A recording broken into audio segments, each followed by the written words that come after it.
सरकारଙ୍କର ନିଜର ଜ୍ଞାନ ଉଦୟ ହେଲା।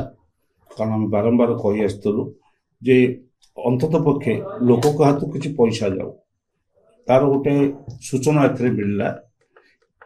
ଯଦିଓ ତାକୁ ବହୁ ଭାବରେ ପ୍ରଚାର କରାଯାଉଛି କିନ୍ତୁ ତାହା ସଠିକ ଭାବରେ କାର୍ଯ୍ୟକାରୀ ହେଲା ଭଳି ଲାଗୁନାହିଁ। ତାର କାରଣ ହେଉଛି ଧର୍ଯ୍ୟାଯ ଟିକସ ବଢ଼ିଛି ବୋଲି କୁହାଯାଉଛି 12 ଲକ୍ଷ ଟଙ୍କା ପର୍ଯ୍ୟନ୍ତ ଟିକସ ଛାଡ଼ ଏବଂ 12 ଲକ୍ଷ ପରେ ଗୋଟେ ସ୍ଲାବ୍ ତିଆରି କରାଯାଇଛି। ଓଡ଼ିଶା ଭଳି ରାଜ୍ୟରେ କେତେ ଲୋକ 12 ଲକ୍ଷ ଟଙ୍କା ରୋଜଗାର କରନ୍ତି? ମାସିକ ଲକ୍ଷ ଟଙ୍କା କେତେ ଲୋକ ରୋଜଗାର କରନ୍ତି? ଇଭିନ୍ ନଟ୍ ଇଭିନ୍ ଏଇ 12 ଲକ୍ଷ ଟଙ୍କା ଟ୍ୟାକ୍ସ ପେୟର 1% ବି ନୁହନ୍ତି।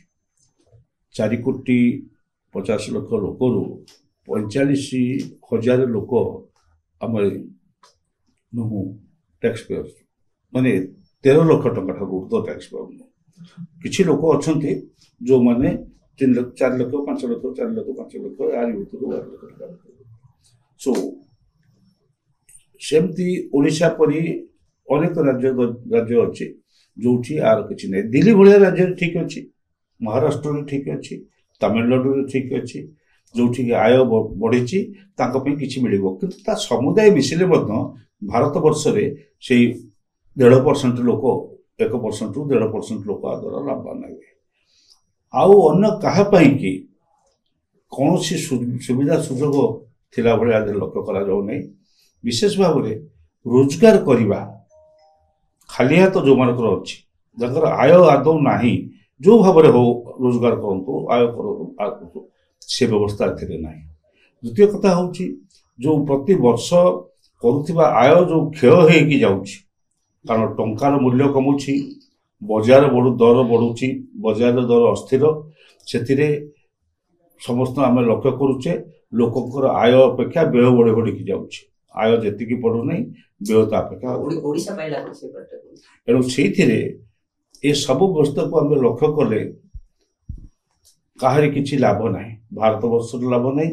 କେବଳ ବିହାରକୁ ଛାଡ଼ିଦେଲେ ବିହାରରେ ପାଇଁ କିଛି ସ୍ପେଶାଲ ପ୍ୟାକେଜ ଯାଇଛି, କାରଣ ବିହାରରେ ଆଗାମୀ ଦିନରେ ଇଲେକ୍ସନ ଅଛି, ଭାରତୀୟ ଜନତା ପାର୍ଟିର ସରକାର ଅଛି ତାଙ୍କର ନୀତିଶ କୁମାରଙ୍କ ସହିତ। ତେଣୁ ତାଙ୍କୁ ପ୍ରଚାର କରେଇକିରି ଭଣ୍ଡେଇବା ପାଇଁକି କିଛି ପ୍ରୋଜେକ୍ଟ ଦିଆଯାଇଛି। ଦିଲ୍ଲୀ ସହରରେ ଭୋଟ ଚାଲିଛି, ତେଣୁ ଦିଲ୍ଲୀ ସହରର ସପକିପର୍ସ ମାନଙ୍କୁ ଖୁସି କରିବା ପାଇଁକି ସେ କେତେ ଜିନିଷ ଛାଡ଼ କରାଯାଇଛି। ସେ ଇଲେକ୍ଟ୍ରୋନିକ୍ସ ଗୁଡ୍ସ, ଇଲେକ୍ଟ୍ରିକାଲ ଗୁଡ୍ସ ହଉ, ଜୋତା ଲେଦର ଗୁଡ୍ସ ହଉ ବା କପଡ଼ା ହଉ, ଯାହାର ମାର୍କେଟ ହେଉଛି ଦିଲ୍ଲୀ ମାର୍କେଟ, ତେଣୁ ସେଥିରେ କିଛି ଛାଡ଼ କରାଯାଇଛି ତାଙ୍କୁ ସେମିତି ଭଣ୍ଡେଇବା ପାଇଁକି ଦିଲ୍ଲୀ ଇଲେକ୍ସନରେ। କିନ୍ତୁ ସାଧାରଣ ଭାବରେ ଭାରତବର୍ଷରେ କିଛି ନାହିଁ, ଓଡ଼ିଶା ପାଇଁ ତ ଆଦୌ କିଛି ନାହିଁ। ଆମେ ଆଶା କରିଥିଲୁ ଗୋଟେ ସରକାର ଯାଇଛି, ଡବଲ ଇଞ୍ଜିନ ସରକାର ଯାଇଛି ଏବଂ ଏଠି ଯେଉଁ ସରକାର ଅଛି ସେଠି ସରକାର ରହିଛି କେନ୍ଦ୍ରରେ। ଆମେ ନିଶ୍ଚିତ ଭାବରେ ଓଡ଼ିଶା ଗୋଟେ ସ୍ପେଶାଲ ପ୍ୟାକେଜ ପାଇବ। ସ୍ପେଶାଲ ପ୍ୟାକେଜ ଆମେ କିଛି ଦାବି କରୁନାହୁଁ, ଆମଠାରୁ ନେଉଥିବା ଟଙ୍କା ଅନ୍ୟତ୍ର ଖର୍ଚ୍ଚ ହେଉଛି ସ୍ପେଶାଲ ପ୍ୟାକେଜରେ, ଆମଠାରୁ ପ୍ରଚୁର ପଇସା ନିଆଯାଏ ସେସ୍ରେ, କୋଲ୍ଡ ସେସ୍ରେ ନିହା ଚାଲିଛି ଗତ 10 ବର୍ଷ ଧରିକି 14 ମସିହାରୁ। କାରଣ 14 ମସିହା ପୂର୍ବରୁ 100 ଟଙ୍କା ଥିଲା ପର ଟନ୍, ତାକୁ ହଠାତ୍ ବଢ଼େଇ ଦିଆଗଲା 400 ଟଙ୍କା। ପ୍ରଚୁର ପଇସା ଏଇ ବିଜେପି ଦିଲ୍ଲୀ ସରକାର ନେଇ ଚାଲିଛନ୍ତି ସେ ଜାଗାରେ। ଆମେ ଆଶା କରିଥିଲୁ ଓଡ଼ିଶାବାସୀ ଅନ୍ତତଃ ପକ୍ଷେ ଗୋଟେ ସ୍ପେଶାଲ ପ୍ୟାକେଜ ଆମେ ପାଇବୁ। ସ୍ପେଶାଲ ପ୍ୟାକେଜ ପାଇବା ପାଇଁକି ଆମର ହକ୍ ଅଛି, ଆମେ ଦଉଛୁ, ପାଇବୁ, 1 ନମ୍ବର। ଦ୍ୱିତୀୟ ହେଉଛି ଆମର ଆବଶ୍ୟକତା ଅଛି। ଆମେ ସ୍ପେଶାଲ କାଟେଗୋରୀ ଷ୍ଟେଟ୍ କଥାକୁ କାଟିଦେଲ ତୁମେ ପାର୍ଲାମେଣ୍ଟରେ ଆନ୍ସର ଦେଇକିରି ଉତ୍ତର ରଖିଲ ଯେ ଆମେ ଦେଇପାରିବୁ ନାହିଁ ବା ଆଇନ ଇଏ ଭିତରେ ବ୍ୟବସ୍ଥା ଭିତରେ ଆସୁନାହିଁ।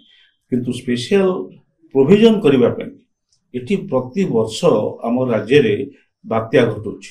ସେ ବାତ୍ୟାରୁ ମୁକାଳିବା ପାଇଁ ଆମର ଯେଉଁ 420 କିଲୋମିଟର ବ୍ୟାପିକିରି ସମୁଦ୍ର କୂଳ ଅଛି, ସେ ସମୁଦ୍ର ତଟକୁ କେମିତି ସୁରକ୍ଷିତ ରଖିବୁ, ତାର ଗୋଟିଏ ଗ୍ରୀନ୍ ପ୍ରାଚୀରୀ, ସବୁଜ ପ୍ରାଚୀରୀ ତା କୂଳରେ ତିଆରି ହେବ ଏବଂ ତା କୂଳରେ ଯେଉଁ ଗାଁ ମାନଙ୍କରେ କେବୁଲ ବିଛା ହେଇକିରି ମାଟି ତଳେ ଇଲେକ୍ଟ୍ରିକ ଲାଇନ୍ ଯିବ, ଏସବୁ ଗୁଡ଼ାକର ଆବଶ୍ୟକତା ଆମର ଅଛି। ନହେଲେ ପ୍ରତିବର୍ଷ ଆମେ କ୍ଷତି ସହୁଛୁ, 2 ବର୍ଷ 3 ବର୍ଷ ତ ବହୁତ ବଡ଼ କ୍ଷତି ସହୁଛୁ।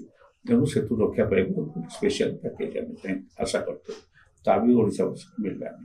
ଓଡ଼ିଶାବାସୀକୁ ନା ସାଧାରଣତଃ ତାଙ୍କର ଅବସ୍ଥାର ଉନ୍ନତି ପାଇଁ ବା ବେକାରୀର ମୁକ୍ତି ପାଇଁ କିଛି ମିଳିଲା ନାହିଁ, ବା ଓଡ଼ିଶାବାସୀଙ୍କୁ ତାଙ୍କୁ ଆସୁଥିବା ଦୁର୍ଦିନ ସବୁରୁ ରକ୍ଷା କରିବା ପାଇଁ କୌଣସି ସ୍ୱତନ୍ତ୍ର ପ୍ୟାକେଜ ମିଳିଲା ନାହିଁ।